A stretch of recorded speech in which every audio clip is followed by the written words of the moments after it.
Hey there foodies, welcome back to my channel. I hope you guys are having a good day today.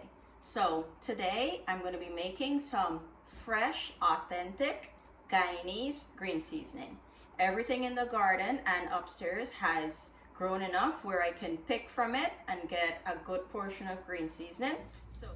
Okay, so this is by the bay window. Remember I had showed you guys the broadleaf thyme and the basil. Look how big it's gotten.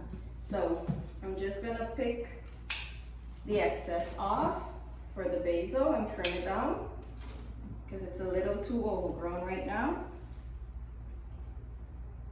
And remember what I would have told you in the cook-up video, you only cut right where the two sprangs are coming out. Don't cut randomly because you're gonna stun the plant. For anyone that's interested to know where I got my basil plant from, I got it from Aldi. You can also get it at Lidl. Walmart sells them too. Trader Joe's sells them too. So you guys can check any one of those stores. They mostly have them all the time. And for my broadleaf thyme, I'm just going to cut a few stems off. And then for the rest, I'll cut out like the broader leaves because it's getting a little too tall at the moment. Some of these stems too, if they're hard enough, you can stick them back in the soil. I think I'm going to do that because I need it to grow as much as possible. Like this stem, this is hard enough to stick back into the soil. Look how nice and big these grew up. Compared to, I think they were about this size when I showed you guys. Look at the difference. And they can grow even broader than this, but I don't want to wait until then because it's getting a little too tall and a little too full for this space. And the good thing about this plant is that you can keep cutting from it all the time and it just always sprouts new leaves very quickly. It thrives in almost any space that you put it, as long as there's like good sun and stuff for it to get. It's going to grow really wild. I'll show you guys what the one outside is looking like because we need to go get some shallot from outside. And unfortunately, the only thing that I cannot pick fresh today is, or as yet, is the Wiri peppers. These leaves are a little too small. I don't want to cut them right now. I'm just going to probably use them when I'm going to do any meats and stuff and I need to clean them. But this is fine right now because you don't want to cut this down too small and it just takes a little while to grow back up. And the rest of the hard stems, I'll just stick them back in there to see if they'll grow or not. If they don't grow, they just wilt and come back as nutrients for the soil. If they do grow, even better. And I'm gonna leave the basil. Let me get this one here. Let me see.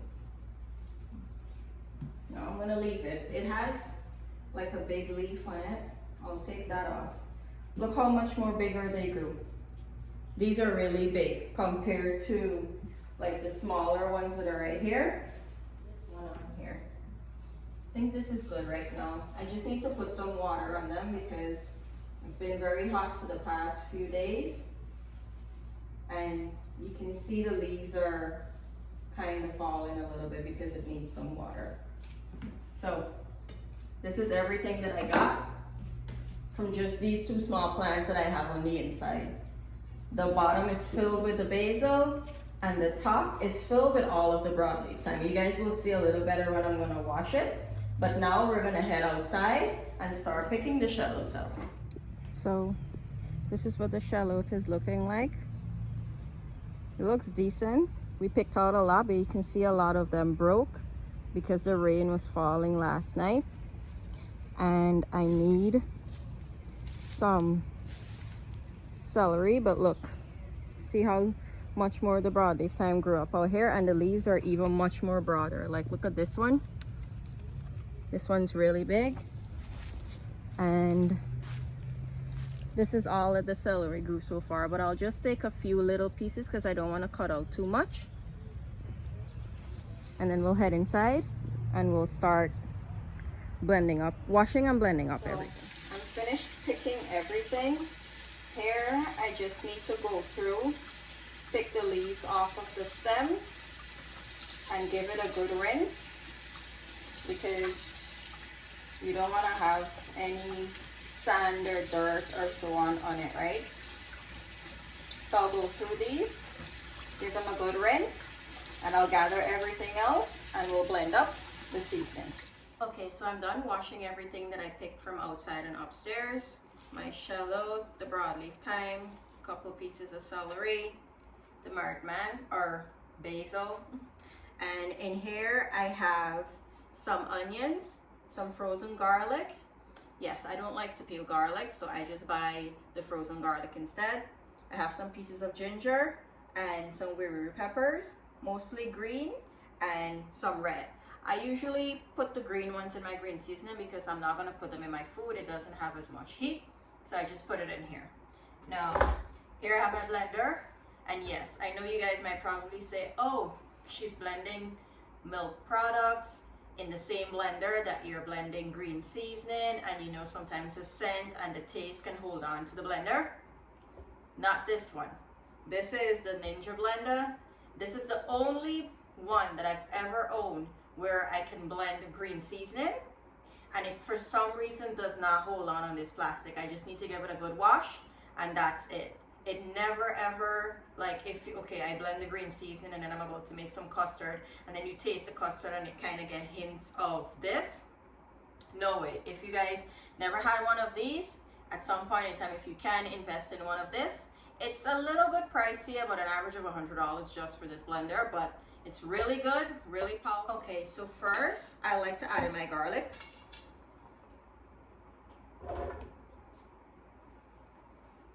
And the pepper.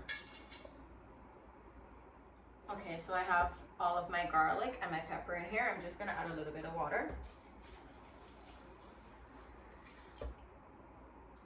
Put my lid on. Turn it on, and I'll blend this on low just for a few seconds so that the garlic can be broken down. Okay, so my garlic is nice and broken down.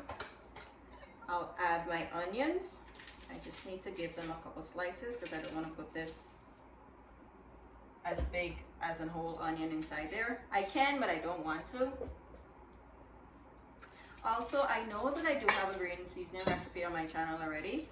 However, that's a seasoning blend that I would have formulated on my own because I needed green seasoning in the winter time, right? Because I'm still cooking. So when I can get everything like I can have it today, that's what I would usually make, and it works just as fine. Put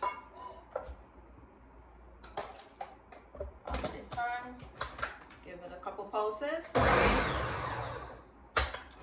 That's well blended in. I'm going to add my celery, whatever little I could have gotten from the garden. Hopefully more of it grows later. And I'll add in the basil. A little bit more water. From here on out, I'm not gonna add too much of water because that onion gives off a lot of juice. So, and I don't want to have a runny green seasoning. I want to have a nice thick and rich green seasoning.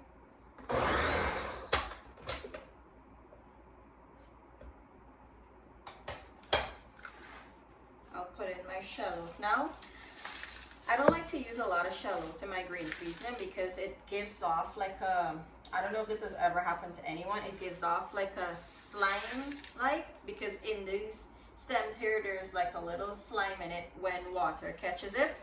So I just use enough for flavor, and that's usually good enough for me. Now I'll add in my broadleaf thyme, give it a tear. And the only liquid that I ever put inside my green seasoning is water. I've never had any issues with putting just water inside, but there's different things that you can use. You can use vinegar because it's a natural preservative. Some people use the vinegar and olive oil or regular oil. Some people use oil and water. Whatever you like to use in your green seasoning, you put whatever you like to put inside. Okay, I brought you guys in a little bit closer so you can see how well this blender works. And of course, this is not sponsored. I'm just sharing a really good product. If you guys are looking for something that's really good, you definitely should get the Ninja Blender. So I'll give this one final blend on high for about a minute so that everything from the top can get mixed into the bottom, and we should be done then. Okay, everything is all nice and blended now. It's time. Okay, to store my green seasoning, I just always use a glass container of any kind. But I always have these mason jars here with me. These are the 750 milliliters or the 25-ounce mason jars. So I know that all of this can fit inside here, but I'm just gonna show you how I pour it in. And of course, the blender comes with a spout here. Look how nice and rich and thick this is. Pour it in. See how good it's looking? And I just pop my lid on, and that's it. Okay, so I finished pouring out the green seasoning in my mason jars. They're nice and tightly sealed. If it's one thing when you're going to store this in the fridge, definitely store it in something that you can give it a nice tight seal, because what happens over time naturally, when air gets into this, it starts to oxidize. By that, do you ever notice that when you have your green seasoning and it's nice and vibrant and bright green like this, and then for some reason you notice it start turning somewhat like a paler green, more towards the brownish side? Nothing is wrong with that. It's just the garlic inside is changing color, because you know after a while when you put ground garlic in the fridge, it starts to turn green, sometimes it turns brown, but it's still good as long as you give this a smell and it still smells like seasoning smell. It's good. If it smells like anything other than that, throw it out. It's definitely spoiled. Maybe a nasty spoon would have gotten into there by mistake or something. It wasn't sealed tightly. That's probably a couple of the reasons why your green seasoning would go bad. Other than that, it usually keeps really well in the fridge. Like I would have said, up to 6 months you can have this here stored in the fridge. I know it's not a cooking video today, but this is definitely a staple in my kitchen that I use to make recipes for you guys, or even other things that I would use off of my videos. I hope you guys do give it a try. If you do have access to these seasonings, definitely blend some up. You can also put it in the freezer for a very long time and defrost it and store it in a glass container and put it in your refrigerator when you're ready to use it. If I had more than this, I would have put some in the freezer and then, like I said, defrosted it and put it in my fridge to use. It lasts very well. No need to worry. It won't spoil on you if you freeze it and defrost it. It doesn't work that way. The garlic inside and the ginger and stuff, those things preserve things in general, so that's why this usually can stay that long in the fridge. I do hope you guys enjoyed today's recipe. Definitely give it a try. If you have access to these fresh seasonings, you won't regret it, because you'll see the big difference in your food, especially with an authentic Guyanese green seasoning recipe. I know there's many ways to prepare this, but this is my way that I do it. This is the way that I've learned to do it, and I said, let me give you guys a video on it so you can see how I do mine. I will not be listing any measurements for the ingredients that I used, because it's kind of hard to measure these seasonings. 1, 2, everyone has their preference as to how much of something they like to add. Some people like more broadleaf thyme, some people like more marman poke or basil. They like equal amounts. Can't please everyone, because everyone has a different smell and taste that they like out of their green seasoning. So do give the video a thumbs up, do share with family and friends, and of course, if you haven't as yet, do subscribe to the channel for more delicious and informative recipes. And also you guys can follow me on TikTok and Instagram at I'm a foodie girl _94. Do head on over there and hit me up with a follow, and I'll definitely follow you guys back. So I'll see you guys on the next one. Bye.